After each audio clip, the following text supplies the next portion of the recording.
যারা গরিব মানুষের কাছ থেকে পয়সা নিয়ে তার জমি বা জায়গা বিক্রি করে তারা হয়তো অন্যায় করেছে। এত নির্লজ্জদের আর গলায় ওই দড়ি কলসি বেঁধে ওদের ওই গঙ্গার জলে ওদের ডুবে মরতে হবে, কারণ সারা জীবন যা পাপ করেছে গঙ্গার পবিত্র জলে, ওরা অন্তত সেই ওদের আত্মাটুকু অন্তত যাতে শান্তি পায়। তাদের মধ্যে একটা জিহাদি মানসিকতা, তাদের মধ্যে এই জিহাদি মৌলবীগুলো ঢুকিয়ে দিয়েছে যে বিজেপিকে দেওয়া যাবে না, বিজেপি যে হিন্দুদের দল। মুসলমানদের এই ফান্ডামেন্টালিজম বাড়িয়েছিল হচ্ছে কমিউনিস্টরা হিন্দুদের হিন্দুত্ববোধ নষ্ট করেছে। আজকে হিন্দুদের ব্যাকবোনটা কমিউনিস্টরা ভেঙে দিয়েছে, আর এই তৃণমূলী মমতা, এই জিহাদি সরকার শুধু সে কফিনে পেরেকটা বুঝছে। বৃহস্পতিবারই আমরা দেখলাম যে চাকরি নিয়ে বা চাকরি বাতিল নিয়ে যে শুনানি হলো, সেই শুনানিতে দেখা দিয়েছে যে যারা যোগ্য অযোগ্য যদি বাছাই না হয় তাহলে সম্পূর্ণ যে লিস্ট রয়েছে তাকে বাতিল করে দিয়ে সুপ্রিম কোর্ট জানিয়ে দিল। কিন্তু প্রশ্ন এটাই যে হাইকোর্ট থেকে শুরু করে সুপ্রিম কোর্ট প্রত্যেকেরই একই প্রশ্ন যে সুপার নিউমারি যে পোস্ট তৈরি করা হয়েছিল কেন? কারণ রাজ্য যেখানে বারবার বলছে যে তারা অযোগ্যদের বাঁচানোর জন্য পোস্ট তৈরি করে, তাহলে কি কারণে পোস্টটা তৈরি করা হয়েছে? কি বলবো, আপনারা সব জানেন, আমার এর উপর কোনো উত্তর আছে? আপনি বরং এইভাবে করুন, যেটা নিয়ে আমি আরটিআই করেছি, যে একটা অন্যায়কে সেভ করার জন্য এই মমতা ব্যানার্জি এত লক্ষ কোটি টাকা যে দিচ্ছে, এই টাকাটা কিভাবে দিচ্ছে? আমি আরটিআই যেটা করেছি যে ওর যে প্যানেল, যে আপনার লয়ার যারা সিনিয়র অ্যাডভোকেট, এদের লিস্টটা চেয়েছি, তাদের ফিস কীভাবে দিচ্ছে। দু ধরনের ফিস হয়, একটা হচ্ছে অ্যাপিয়ারেন্স ফি, একটা হচ্ছে কনসোলিডেটেড ফি, আর একটা হচ্ছে যে আপনার তাদেরকে কিভাবে দিয়েছে, কোনো এতে দিয়েছে, তাকে অনলাইনে দিয়েছে না অন্যভাবে দিয়েছে, এবং প্লাস এটা টিডিএস কাটা হচ্ছে কিনা, টিডিএস কাটা থাকলে সেটা ইনকাম ট্যাক্সে জমা পড়েছে কিনা। আপনি চিন্তা করে শুনুন, এই যে এসএসসি নিয়ে যে স্ক্যামটা, এটা নিয়ে তো অনেক দিন চর্চা হচ্ছে, নতুন করে আমার বলার নেই। আপনি শুধু এইটুকুনি ভাবুন যে এত বড় একটা অন্যায় করে হাইকোর্ট থেকে সুপ্রিম কোর্টে গিয়ে ও লক্ষ কোটি টাকা খরচা করে ও বাঁচার চেষ্টা করছে। এটা একটা যেটা পাবলিক মানি।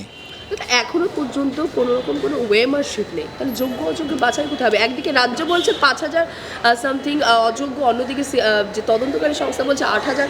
এতটা সংখ্যার মানে ফারাক রয়েছে। টোটালটাই তো একটা ফেক। বান্ডিল নিয়েছে, চাকরি দিয়েছে, কিছু কমিশন এখানে রয়েছে, কিছু কমিশন হয়েছে, শেষ কমিশনটা পিসি ভাইপোর কাছে গেছে। পার্থ ব্যাচারি মাঝখানে জেল খাটলো, সেই সব পাখি মাছ খায়, মাছ রাঙার দোষ হয়।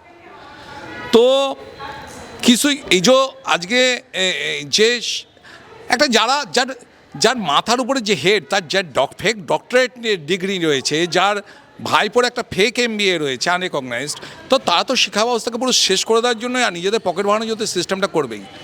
এটা নিয়ে আর নতুন করে বলার মতো কিছু নেই। অনেক নেতা এটার ব্যাপারে বক্তব্য রেখেছেন, আমার নতুন করে কিছু বলার নেই। এদের সমস্ত ফাঁসির কাজটা ঝোলা উচিত। যারা গরিব মানুষের কাছ থেকে পয়সা নিয়ে তার জমি বা জায়গা বিক্রি করে, তারা হয়তো অন্যায়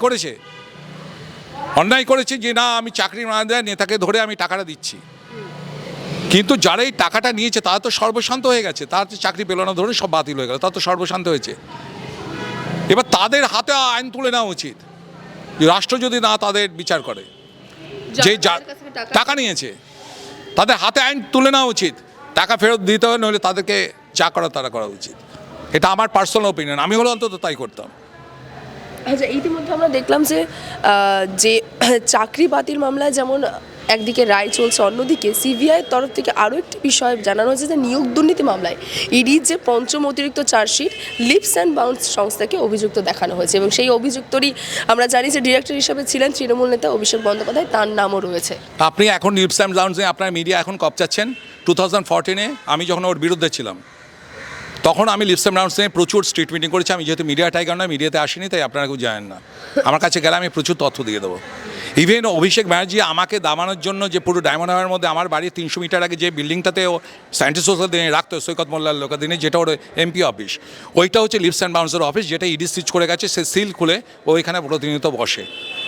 ঠিক আছে, আপনারা যেটা জানেন না যে ওর যে MP অফিস, যেখানে বসে ও ভোটের পুরো অপারেট করলো, যেহেতু ওইখানে আমার প্রভাবের জন্য ছাপ্পাটা মারতে পারেনি, ওই বুথে লোকে এত ঘেন্না করে যে বুথটায় ও 119 ভোটে হেরেছে। আমি বোঝাতে পারছি কথাটা, যেটা মিডিয়াতে আসেনি। 119 ভোটে ওই বুথটাতেই হেরেছে। তো লিপস অ্যান্ড বাউন্সের বিষয়ে প্রচুর তথ্য আপনাদের, যদি 2009 থেকে ওদের নজর ছিল দক্ষিণ চব্বিশ জমির দিকে, তখন থেকে ওরা জমি কিনতে থাকে। ওরা অ্যাকচুয়ালি জমি হাঙর টাইপের একটা পরিবার, বোঝা গেল। এবং এই লিপস অ্যান্ড বাউন্সের নামে একটা কোম্পানিকে খাড়া করে শুধু খাতা কলমে তারা করে হাজার হাজার কোটি কোটি টাকা তারা সাদা টাকাকে কালো টাকাকে সাদা করেছে, এবং যত রকমেরভাবে তারা বেআইনি কাজকর্ম করেছে। ও তো ডিরেক্টর ছিলই, পরে বিপদ বুঝে সরতে আরম্ভ করে দিল। কিন্তু ও তো ডিরেক্টর ছিলই, ও তো ডায়ালগ দিয়েছিল যে আমার দিকে কেউ আঙুল তুলতে পারবে আমি তাহলে গলায় দড়ি ধরবো, নাকি একটা ঝুলবো বলেছিল না? তাই এটা তো কেউ যদি এই কথা বলে যে আমি সুইসাইড করবো ওপেনলি, এটা তো একটা কগনিজেবল অফেন্স, ওর এগেনস্টে তো পুলিশের অ্যাকশন নেওয়া উচিত, নিয়েছে কিছু নেয়নি। তো এখন গলায় দড়ি দিতে হবে না, ওকে ও গঙ্গায় ডুবে মরা উচিত ওর। অভিষেক ব্যানার্জির কথা বলছেন? হ্যাঁ, অভিষেক ব্যানার্জি এবং ওর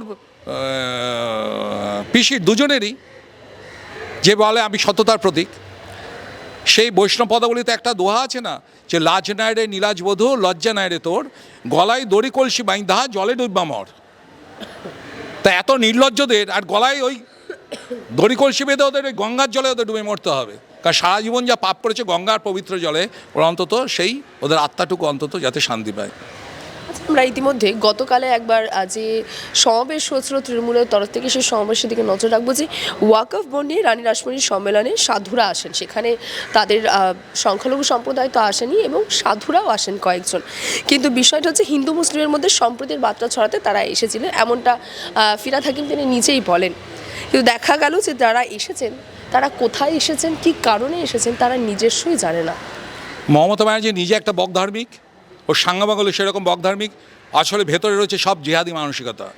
সামনে যে সাধু সন্ন্যাসীরা দিচ্ছে তাও তো আপনাদের মিডিয়ার সামনে বলেছে, যে আমাদের কেন বলেছে কোথায় নিয়ে এসে আমরা নিজেরাই জানতাম না, আমাদের এক বলে নিয়ে এসে আমাদেরকে মঞ্চে তুলে দিয়েছে বা ওখানে উপস্থিত করিয়েছে। ঠিক আছে, ছলে বলে কৌশলে ওর কাজটাকে সাকসেস করতেই হবে, এটাই ওদের লক্ষ্য, এটা তো নতুন কিছু নেই, এ বিষয়ে ওরা যথেষ্ট ট্রেন্ড। কিন্তু আমরা দেখেছি শাসক দল বারবার বিজেপিকে বাংলাদেশ নিয়ে কর্মসূচি থেকে শুরু করে নানান বিষয়ে ভণ্ডামি থেকে রাজনীতি করছে, ভোটের রাজনীতি, এই সমস্ত বহু তারা অভিযোগ করেছে। তাহলে গতকালের ঘটনাকে আমরা কিসের রাজনীতি?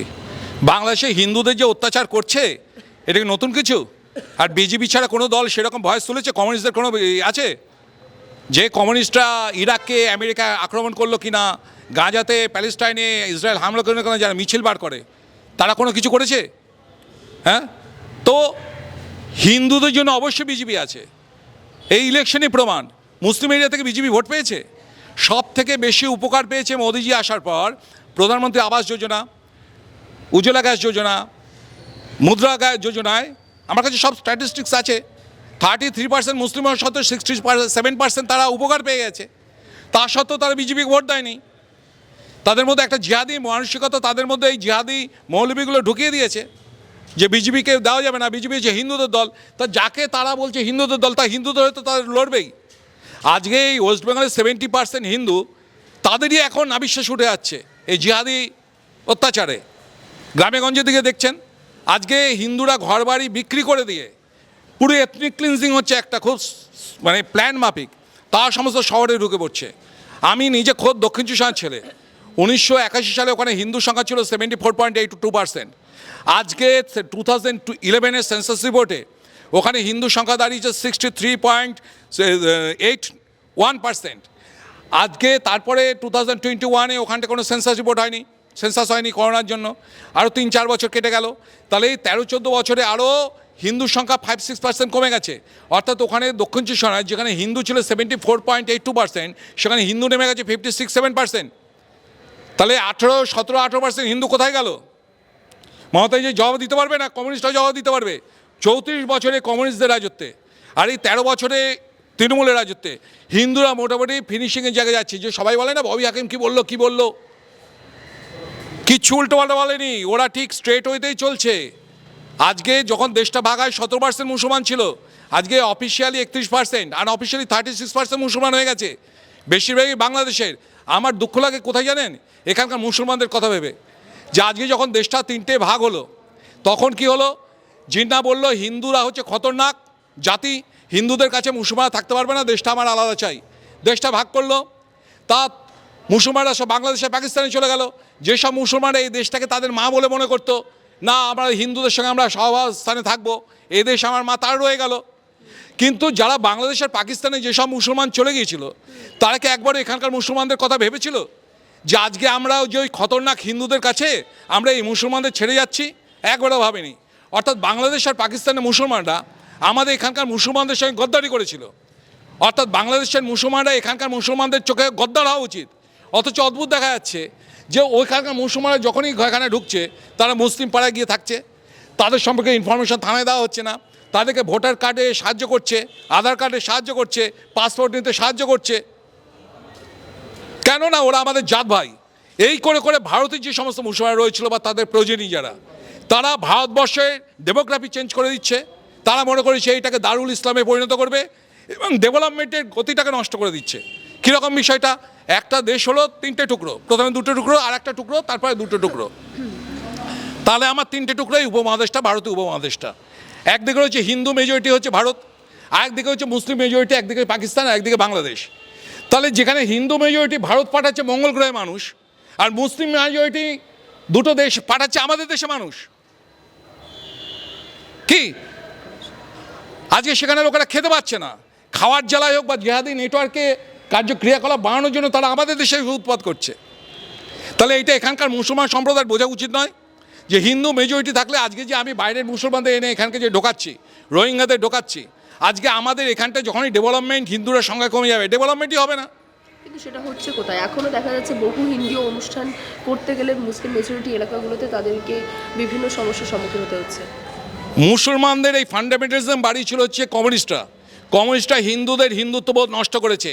এরা সুভাষ চক্রবর্তী কালীঘাটে পুজো দিলে সুভাষ চক্রবর্তীকে শোকজ করে, কিন্তু এরা কোনোদিন আপনার ওই যে তৃণমূলের মন্ত্রী হলো ওই মুসলিমের ক্যানিংয়ের আব্দুল রেজ্জাক মোল্লা, সে এতদিন কমিউনিজম করার পরে তার কিন্তু মুসলিমত্ব ঘটেনি, সে হাজি হয়ে এসেছিল। ঠিক আছে, তো হিন্দু ব্যাকবোনটাকে ভেঙে দেওয়ার মূলে হচ্ছে আজকে কমিউনিস্টরা। আর হিন্দুদের সাথে সব কিছু শুধু কারণ তো হিন্দুদের জন্য। এই যে সেকুলারিজম, আজ যে 42 অ্যামেন্ডমেন্টে 1976 সেকুলার শব্দটা তো সংবিধানের ওখানে কমিউনিস্টদের চাপে ইন্দিরা গান্ধী। সেকুলার শব্দটা আমাদের সংবিধানে থরি ছিল না তো।